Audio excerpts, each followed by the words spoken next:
kita akan mendalami Allah yang berbelas kasih melalui Lukas 15, 11 dan 32. Beberapa nanti saya ambil dari Bula Misericordia Vultus yang juga menggambarkan tentang membantu permenungan kita tentang Bapa yang baik hati. Nah, pertama adalah setiap orang kita mempunyai kebebasan untuk berusaha menjadi diri. Maka kita ini selalu mau apa dan ingin menjadi otentik, bahagia. Tadi diungkapkan, tadi berbahagialah yang berduka cita karena akan dihibur.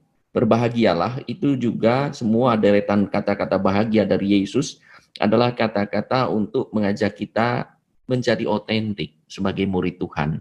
Dan bagaimana berusaha memenuhi tugas panggilan dan tanggung jawabnya sebagai citra Allah. Nah, ini dikaitkan dengan citra. Makin kita dekat dengan Allah, makin kita menyerupai Allah, makin bahagia. Nah, disitulah otentisitas itu. Maka tugas, panggilan, dan tanggung jawab pun disesuaikan dengan itu. Kemudian di samping itu ada godaan untuk menyalahgunakan kebebasan dan kebaikan Allah. Untuk menghilang dari Allah, pergi dan kabur dari Allah. Kalau kita kembali kepada kitab Kejadian, bagaimana manusia itu sudah damai, sejahtera, enak. Tetapi kok ada godaan, iblis menggoda. Dan lalu ada yang terakhir, yang akhirnya tergoda dan hilang atau tersesat. Nah, apa reaksi kita seandainya melihat ada orang di antara kita yang secara spiritual hilang, tersesat, bersalah, berdosa? Dan apa yang kita lakukan seandainya kita sendiri yang hilang? Mungkin hilang dari komunitas kaum beriman, lalu hilang secara fisik, tapi juga hilang secara spiritual. Bagaimana reaksi orang lain terhadap kita? Atau seandainya kita hilang? Dan bagaimana pikiran kita tentang Allah seandainya kita hilang? Apa tanggapan Allah kalau saya melakukan dosa? Apakah kita merasa hidup kita sudah terlanjur? Lalu untuk apa ketika diajak pun, dirangkul pun, saya tidak mau? Atau butuhkah saya belas kasih Allah untuk tanda petik kembali kepada Allah? Karena kita hilang. Rindu menanggapi kerinduan belas kasih. Belas kasih Allah akan di tengah dunia yang seolah membiarkan kekejaman, kejahatan, dan dosa. Sri Paus Fransiskus menetapkan tahun 2016 yang lalu, 4 tahun lalu, sebagai tahun luar biasa belas kasih Allah. Dibuka 8 Desember, ditutup 20 November. Dengan moto Lukas 6:35, murah hati seperti Bapa di surga. Ini gerakan luar biasa. Bagi saya, Paus Fransiskus, visi pastoralnya ini adalah visi belas kasih. Maka gerakan-gerakan ini belas kasih, gerakan-gerakan yang mengatasi apa yang tidak biasa itu adalah belas kasih. Misalnya pada hari ulang tahunnya, suatu hari ulang tahun, ia mengundang orang-orang jalanan, ya, makan bersama di rumahnya, di tempat tinggalnya. Dan juga di Roma sekarang di samping gereja Vatikan itu, Santo Petrus, ada WC di mana dan ada tempat untuk mencukur, untuk mandi, untuk orang-orang yang tidak punya rumah. Dan kalau saya perhatikan mereka datang ke sana, masuk yang biasanya itu kan masukkan uang, ke sana itu bukan memasukkan uang, mengambil jatah makanan. Rupanya ke WC sana, mandi atau ke toilet sana, bersih-bersih badan, sekaligus juga mendapat makanan. Meski tahun atau pintu belas kasih sudah ditutup tahun 2016 yang lalu, Paus menyatakan bahwa misi belas kasih terus berlanjut. Maka ia berkata di dalam sebelumnya di Evangelii Gaudium, terus dia ulang-ulang di beberapa kesempatan, perkenankan saya sekali, Allah tidak pernah lelah mengampuni kita. Kita adalah orang-orang yang lelah mencari belas kasih. Nah, dalam keadaan hilang, kadang-kadang kita atau mereka yang hilang itu capek untuk bertobat. capek untuk memohon pengampunan kepada Tuhan. Padahal Allah tidak pernah lelah mengampuni manusia dan berbelas kasih kepada kita. Bahkan dia mengampuni berapa kali kalau kita mengampuni? 70 kali 7. 3 kali tidak 70. 70 kali 7 bukan berarti 490, tetapi dalam soal pengampunan, dalam soal belas kasih, tidak ada hitungan kalkulasi matematis, tidak ada hitungan rasional. Tidak ada. Belas kasih itu tanpa batas. Kalau soal belas kasih, jangan berbicara hitung berapa kali. Maka melalui Misericordia Vultus 15 April, Sri Paulus mengajak kita untuk merenungkan belas kasih Allah yang tampak sempurna dalam diri Yesus. Dialah wajah kerahiman Allah yang datang untuk menyelamatkan melalui misteri Paskah. Maka untuk merenungkan belas kasih, bacalah Injil. Ya. Lalu bacalah surat-surat dari Paulus yang menggambarkan belas kasih Allah yang luar biasa. Surat itu dikeluarkan pada Vigili malam Paskah kedua, pas Minggu Kerahiman Ilahi. Rindu akan belas kasih, kita dipanggil untuk menjadi lebih sungguh menyerap belas kasih Allah. Agar apa? Agar kita menjadi tanda yang lebih efektif dari karya Bapa dalam hidup kita. Jangan heran kalau ada orang kurang berbelas kasih, karena mungkin tidak mengalami belas kasih Allah. Allah sudah berbelas kasih, tapi ia sendiri tidak mengalami.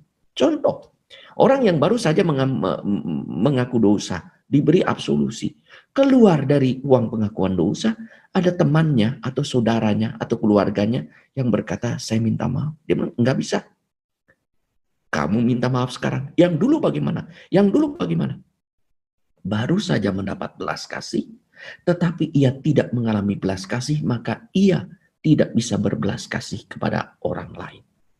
Dan itulah yang digambarkan oleh Matius 18 tadi, 21 sampai 35, ketika ada orang yang berhutang 1000 talenta kepada raja, lalu memohon belas kasih, dibebaskan oleh raja.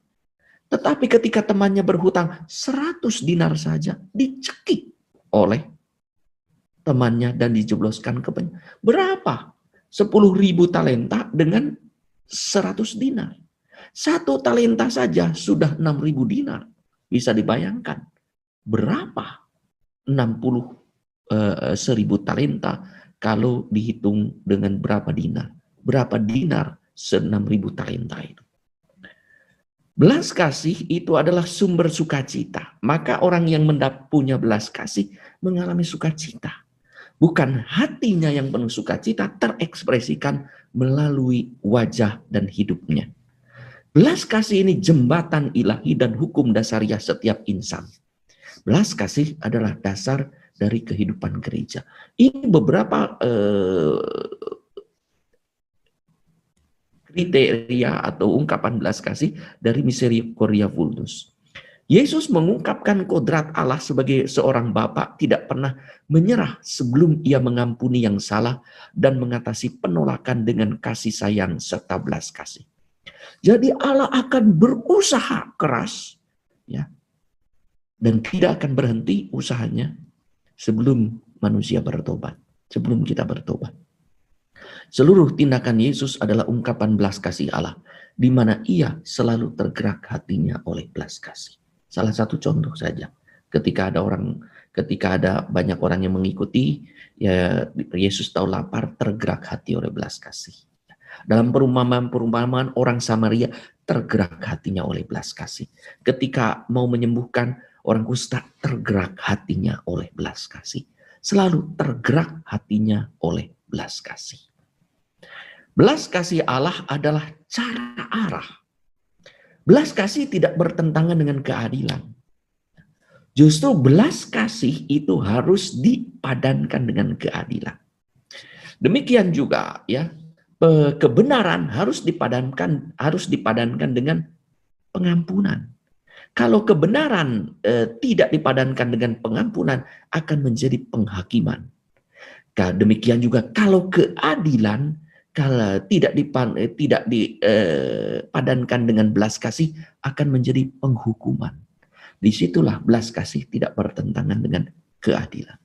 Belas kasih adalah cara Allah untuk mendekati orang berdosa. Ini adalah gambar dari Yohanes 8, kisah 1 sampai 11 tentang orang yang kedapatan berbuat zina. Dan itu menjadi surat misericordia et misera, itu pada penutupan tahun belas kasih, Sri Paus Fransiskus menulis surat misericordia et misera, ya.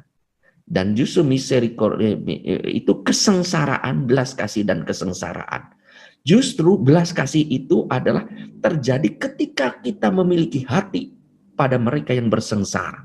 Maka misericordia itu, belas kasih, itu dari misera. Misera itu kan sengsara. Misera ditambah hati. Hati terhadap cordis, hati yang tergerak pada mereka yang bersengsara, yang bersimeta, berbelas kasih. Maka itu gambaran Yesus. Dan orang-orang menghakimi, ya, tapi Yesus, tidakkah ada orang yang menghukum? Tidak. Karena yang berhukum siapa? Yesus. Tapi aku bukan, tidak. Pergilah engkau. Allah mengutamakan belas kasih dan pengampunan di atas keadilan. Keadilan Allah adalah belas kasih yang diberikan lewat wafat dan kebangkitan Kristus yang kita alami.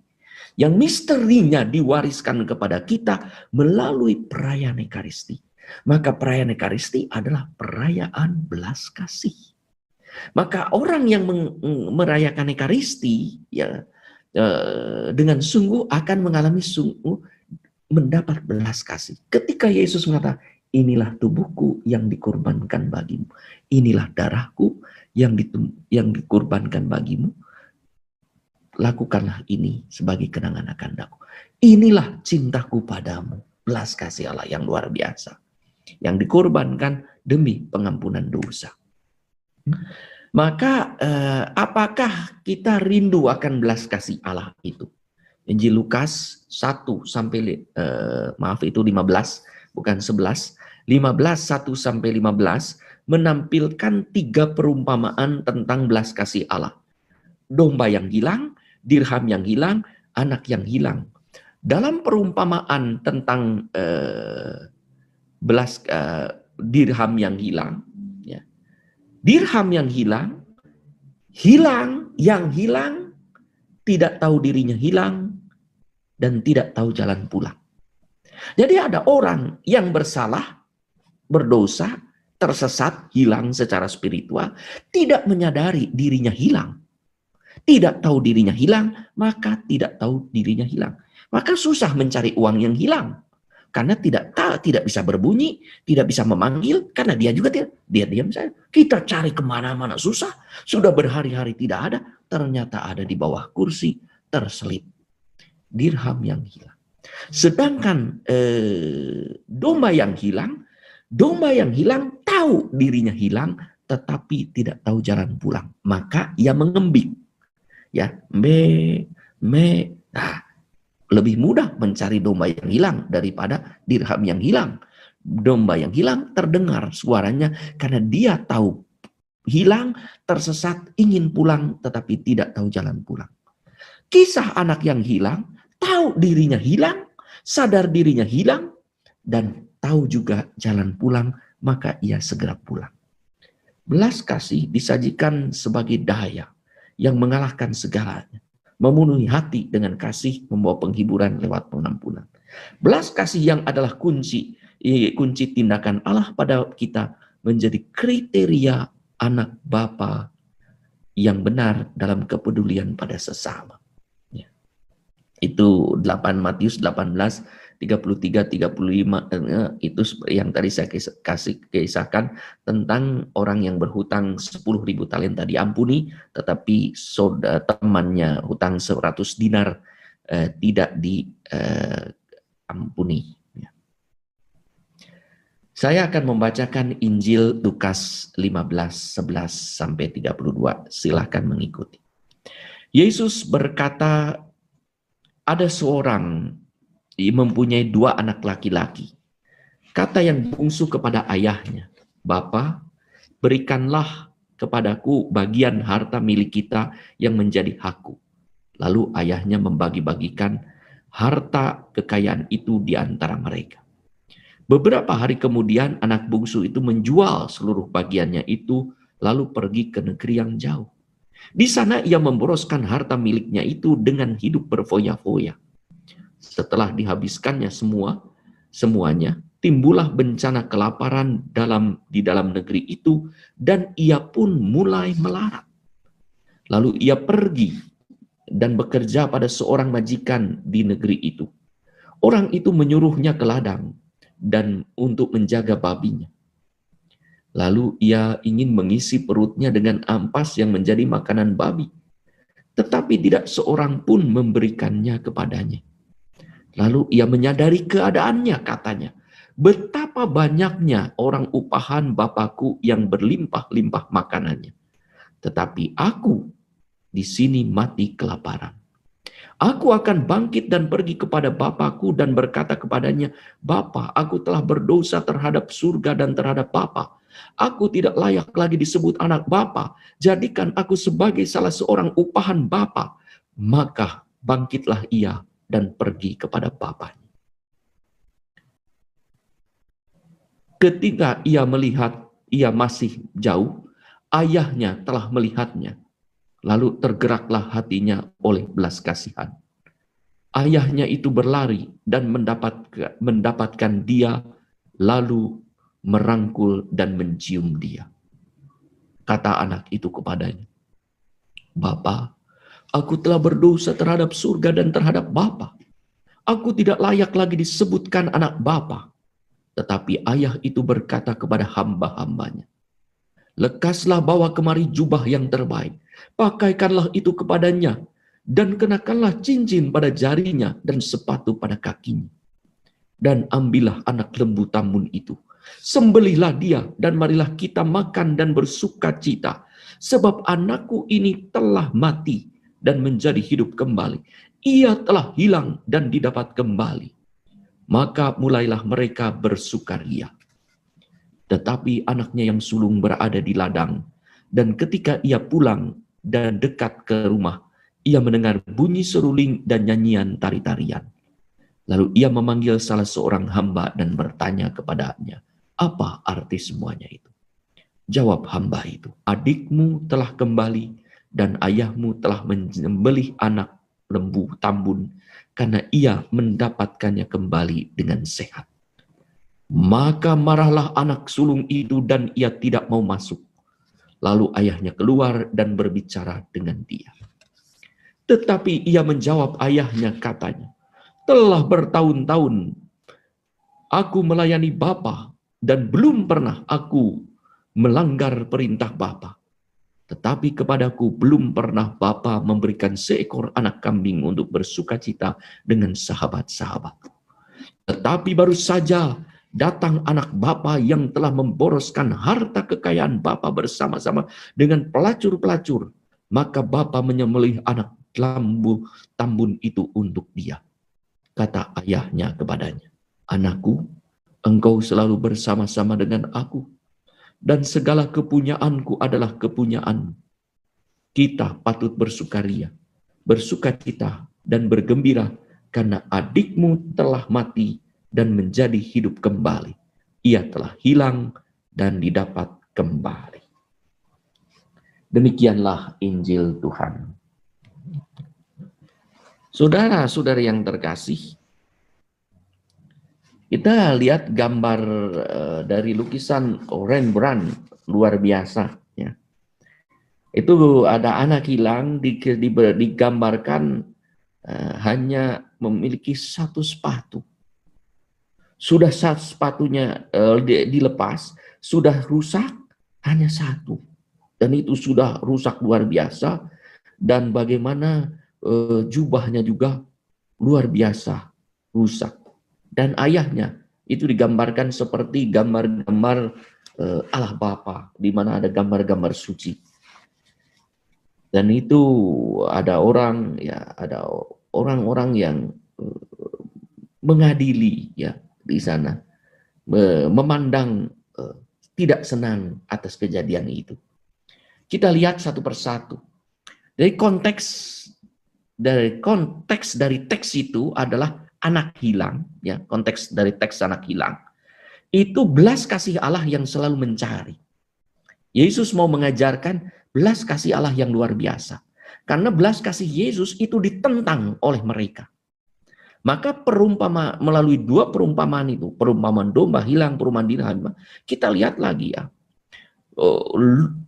Lukas 15:2, bersungut-sungutlah orang-orang Farisi dan ahli-ahli Taurat, katanya ia menerima orang-orang berdosa dan makan bersama-sama dengan mereka. Itu konteks dari teks. Yesus yang berbelas kasih tidak disambut.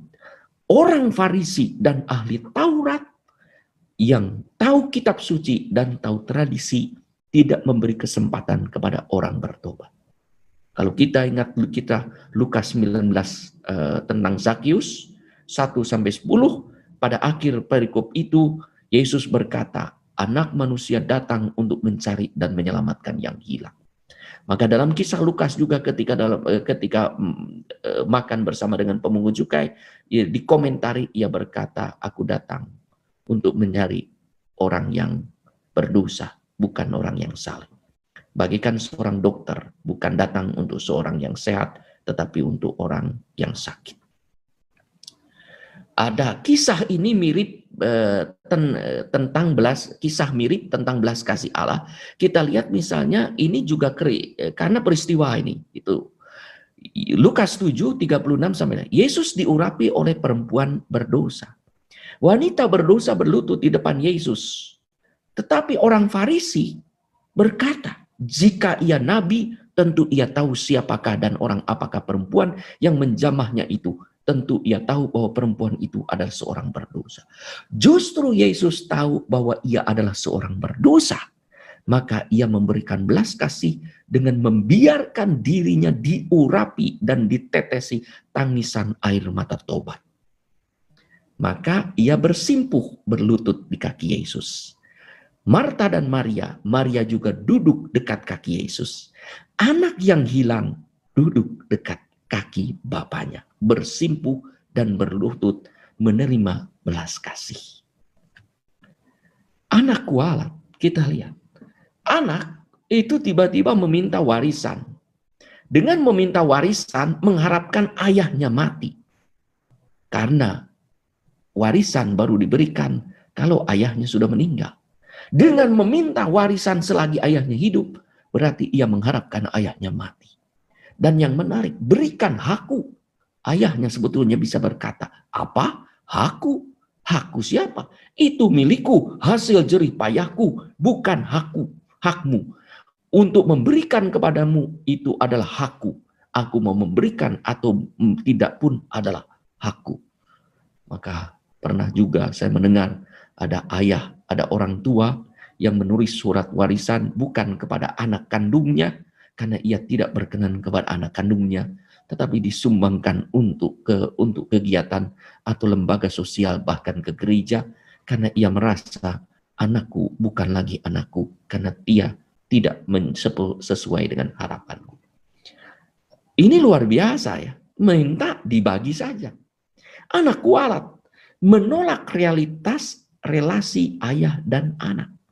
Maka supaya terpisah, supaya pergi, pergi. Maka dengan pergi, ia meninggalkan kewajiban terhadap ayahnya. Yaitu apa? Kalau anak itu di sana, ayahnya lanjut usia, maka anak punya kewajiban untuk menjaga ayahnya. Ia lari, menolak relasi anak dan ayah. Yang ketiga, menganggap diri benar. Dengan memutuskan sendiri tanpa diskusi dan tanpa diskresi, tanpa pembicaraan dan tanpa pertimbangan, menghitung-hitung baik dan buruknya, membedakan mana yang harus diputuskan. Ia tidak bertanya kepada ayahnya, bolehkah langsung seperti memerintah, berikanlah apa yang menjadi bagian hakku. Bukan hakku harusnya. Ya, berikanlah. Dan itulah yang anak kualat. Mengambil jarak dari ayah dan saudaranya. Dengan meninggalkan rumahnya. yang adalah pelabuhan di mana ia merasa damai sejahtera. Home, di mana ia terlindungi. Heaven, di mana ia mengalami bahagia. Ia meninggalkan heaven, home, and heaven. Ia menyia-nyiakan rahmat dan berkat yang berlimpah, yang kemudian akan diingat ketika ia sengsara dan merana. Dengan menghamburkan warisan secara bejat, secara tidak pantas. Memutuskan ayah hubungan secara total, secara spiritual dan material dengan ayahnya. Ia sudah menolak kehadiran ayahnya, tetapi ada bekasnya, yaitu harta warisan ayahnya. Ia habiskan sebagai simbol juga, tanda juga bahwa sekarang ia tak punya hubungan lagi dengan ayahnya. Tak ada bekas-bekas dari ayahnya. Semua sudah dihabiskan. Ini adalah suatu keadaan pemutusan total dengan ayahnya. Dalam keadaan seperti itu, anak sekarat, merana, kehilangan jati diri sebagai anak yang luar biasa, dan kehilangan harga diri sebagai tuan di antara para pekerja, kehilangan rahmat dan berkat, makan enak dan rumah yang aman tentram, kehilangan rumah dan keluarga, sengsara, kurang makan, lapar, tak ada pekerjaan yang diinginkan, maka terpaksa ia mengembalikan babi yang bagi orang Yahudi adalah haram. Tidak ada seorang Yahudi yang memelihara babi. Maka ini berarti ia berada di daerah orang kafir. Ia berarti berada di tempat orang yang bukan Yahudi, jauh. Maka, dan babi itu adalah binatang kotor. Maka ia sudah dianggap seperti babi, kotor, najis, bagaikan orang yang kusta, sudah dibuang, sudah anak sekarat, membuang diri, itu akibat. Untung anak ingat akan kasih Allah yang luar biasa, yang berbelas kasih. Pengalaman rahmat hidup bersama bapaknya luar biasa. Pengalaman kelimpahan sebagai anak. Dia di rumah bapakku, jangankan saya, para pelayanku saja, pelayan bapakku hidup berlimpah-limpah dengan makanan. Dan di balik kasih ada kepercayaan juga. Bapakku begitu baik. Hidup akan berubah lebih baik kalau aku kembali. Bapakku tidak akan menolak. Dia tahu. Ya, bagaimana ia tahu memperlakukan bukan hanya kepada anaknya. Kepada karyawannya pun luar biasa. Apalagi kepada anak. Maka harapan diterima bapaknya. Ia berharap jangan diterima sebagai anak. Terimalah sebagai hamba. Seperti hamba-hamba lain. Pelayan-pelayan lain pun, upahan-upahan lain, hidup sejahtera luar biasa. Maka ia mulai masuk menjalani pertobatan. Ia memutuskan kembali ke rumah ayahnya. Perjalanan pulang yang sangat panjang. Mungkin di tengah perjalanan ada keraguan. Apakah betul keyakinan saya, Bapa akan mengampuni? Bukankah kesalahanku sudah luar biasa? Bejatnya yang berkata, Bapa mampus lu, enyah dari hadapanku. Tetapi kini aku kembali berjalan pulang. Maka asumsinya adalah, aku tidak layak menjadi anak. Biarkanlah aku menjadi seorang upahan. Ada perubahan status. Apa reaksi Bapak? Apakah ia menjadikan upahan? Apakah bapaknya menjadikan anak bungsu ini sebagai hamba? Tidak. Apakah ia kemudian menjadikan anak kembali seperti semula? Tidak juga. Ia mengangkatnya menjadi putra mahkota. Ketika anak berjalan berpeluh keringat penuh berdosa sampai ke rumah Bapa, dipeluk oleh Bapa. Disambut dengan berkat dan rahmat, dicium.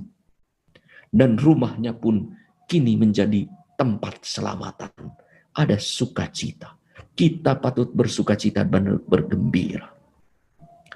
Kasih yang tak terbatas, tak mengungkit-ungkit, fokus pada kesalahan tidak mengungkit-ungkit atau fokus pada kesalahan. Ketika ia berkata, "Bapa, aku telah berdosa terhadap surga dan Bapa. Jadikanlah aku seorang hamba, sebab aku tak layak menjadi anakmu." Bapaknya tidak mengatakan, "Sudah saya beritahu dulu." Tidak mengatakan, "Sudah, kenapa kamu dulu?" Tidak, tidak. Seolah-olah melupakan, seolah-olah mengabaikan. Ia tidak fokus. Ia melihat masa kini. Yang penting engkau sudah kembali. Lihatlah ke depan. Ia fokus kepada masa depan. Maka ia melihat kepada pelayan-pelayan. Ambilkan jubah, kenakan cincin, dan kenakan sepatu pada kaki. Maka bapak itu, ayahnya tidak mengangkat sebagai hamba sesuai permintaan, tidak mengangkat sebagai anak seperti dulu, mengangkat seperti putra mahkota. Ia diberi baju jubah sebagai jubah kehidupan baru. Ia diberi cincin sebagai putra mahkota. Ia diberi sepatu sebagai tuan, bukan hamba. Maka dari itu anak sulung itu marah karena anak itu diangkat sebagai putra mahkota yang penuh pertobatan. Ialah anak Bapa yang sesungguhnya. Ia anak yang kembali. Ia bukan lagi hilang, ia kini telah kembali. Benar. Maka Bapa ini digambarkan selalu menanti. Penantian kapan anaknya kembali. Terus berharap setiap hari.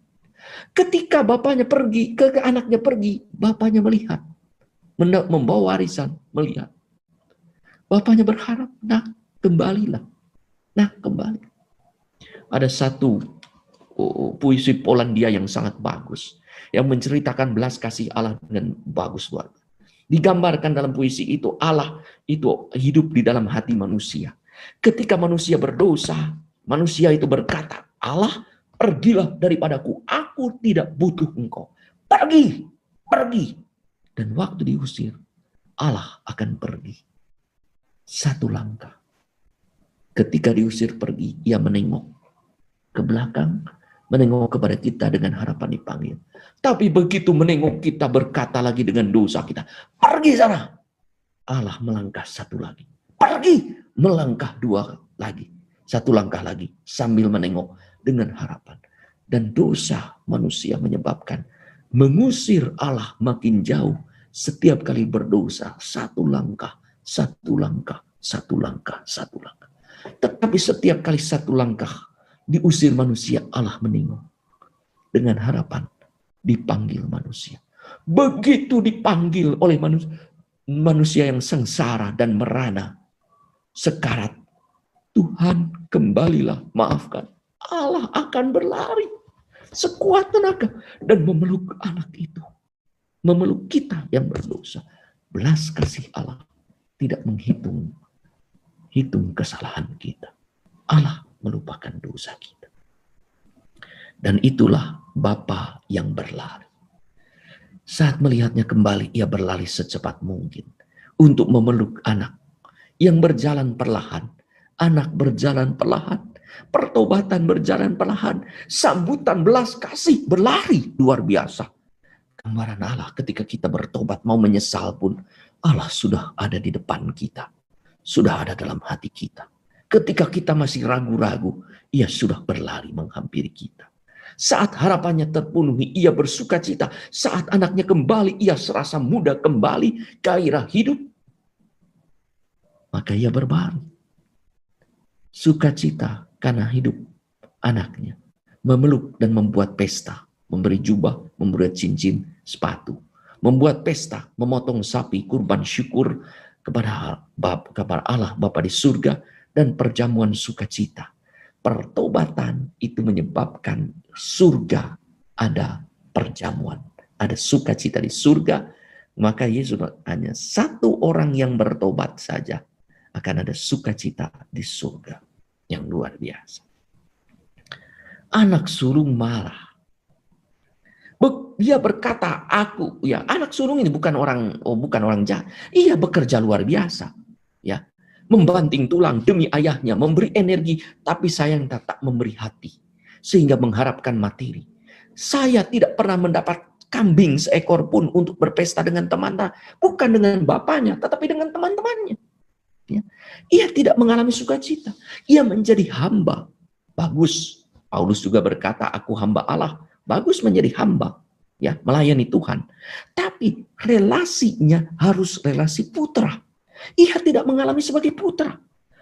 Ia tidak mengalami relasi, ia hanya mengalami fungsi bagi budak. Bukan relasi kasih antara anak. Ya. Tetapi hanya fungsi, kewajiban, buruh, budak. Bukan kasih anak sebagai tuan di rumah. Tidak. Ia sebagai budak. Ada jauh. Maka ia pun memberi jarak. Ketika saudaramu, anak bapamu, tidak mengakui. Ya, bukan adikku, tapi ketika adikku pulang. Tidak. Ketika anak bapamu, anakmu yang sudah menghambur, dia sudah mengambil jarak. Dan itu persis episode ketika anak bungsu tadi pergi meminta warisan. Ia sudah meminta anakmu, saudaramu, anakmu, bukan saudaraku lagi. Maka ia tidak mau masuk ke dalam pesta perjamuan, tidak masuk ke dalam rumah. Maka pada akhir kisah anak hilang ini, ternyata yang hilang adalah si sulung. Si sulung tetap berada di luar sampai kisah itu selesai. Apakah nanti si sulung itu masuk atau tetap di luar atau pergi, malah minggat, kabur, kita tidak tahu.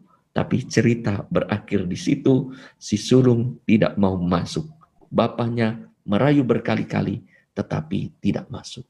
Si sulung sekarang hilang, tak masuk ke dalam rumah, ambil jarak, tak mengakui saudaranya. Anakmu bukan adikku. Ia gagal fokus, mengadili orang lain untuk bertobat, merasa diri benar, merasa diri berprestasi selama ini, fokus pada kesalahan adiknya, fokus pada ketidakadilan ayahnya, bukan fokus pada pertobatan adiknya, dan bukan fokus pada belas kasih ayahnya yang luar biasa, yang harusnya ia berbangga. Saya bangga punya ayah seperti ini, karena ia sudah ditolak mati-matian, dianggap mampus oleh anaknya pun tetap ia bahkan membuat pesta, membuat sukacita yang besar. Mengajak masuk untuk turut, anakku, engkau selalu bersama-sama dengan aku. Diingatkan, engkau bersama dengan segala kepunyaanku adalah kepunyaan.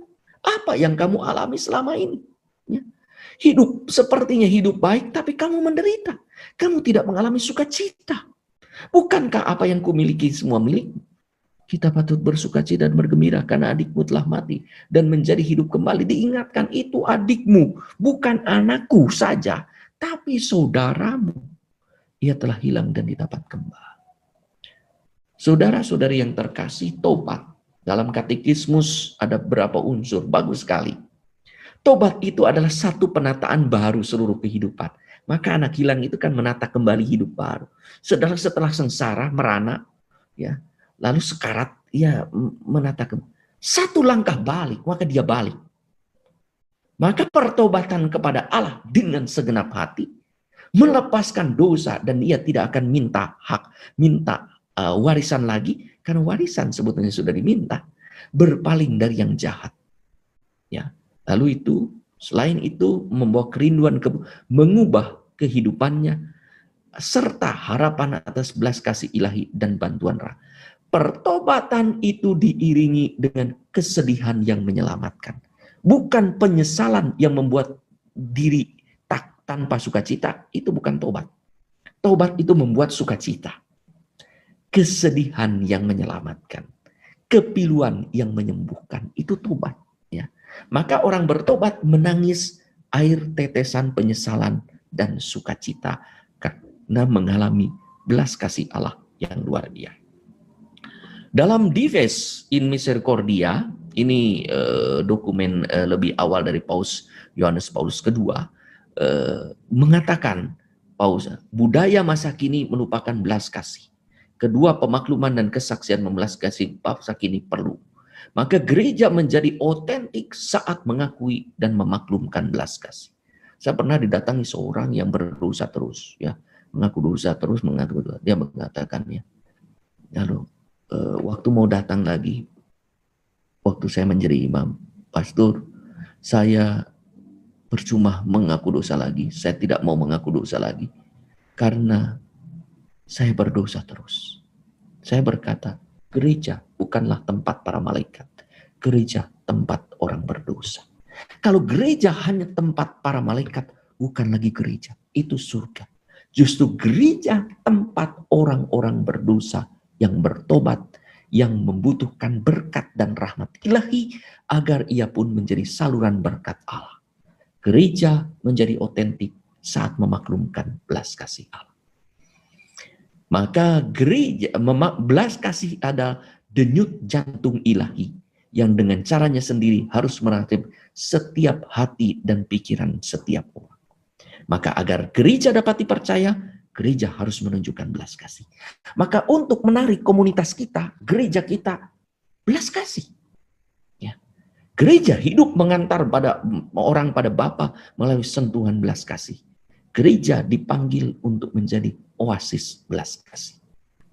Maka dalam misteri Kordius 14-19, kita dipanggil untuk tidak menghakimi sesama, termasuk gosip.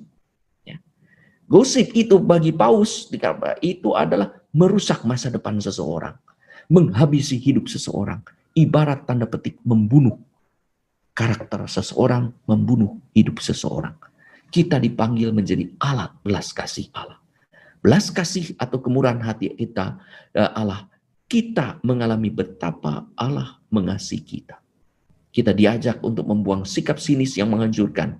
Semoga warta belas kasih menjangkau setiap orang dan semoga tidak seorang pun acuh tak acuh terhadap panggilan untuk mengalami belas kasih. Dalam tahun jubileum ini, kata Paus, mari kita membiarkan Allah untuk membuat kita takjub.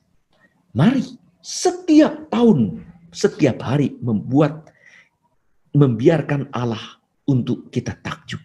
Takjub bisa memaafkan orang. Takjub bisa memberi belas kasih. Kok bisa saya ya? Bukankah saya seperti ini? Kenapa? Allah berkarya dalam diri kita. Allah tidak lelah menunjukkan belas kasih-Nya. Gereja dipercaya kalau menjadi bentara belas kasih yang meyakinkan. Semoga gereja tidak pernah lelah menabur belas kasih dan selalu sabar menyalurkan kasih sayang serta penghiburan yang luar biasa. Maka saudara-saudari yang terkasih, ini ada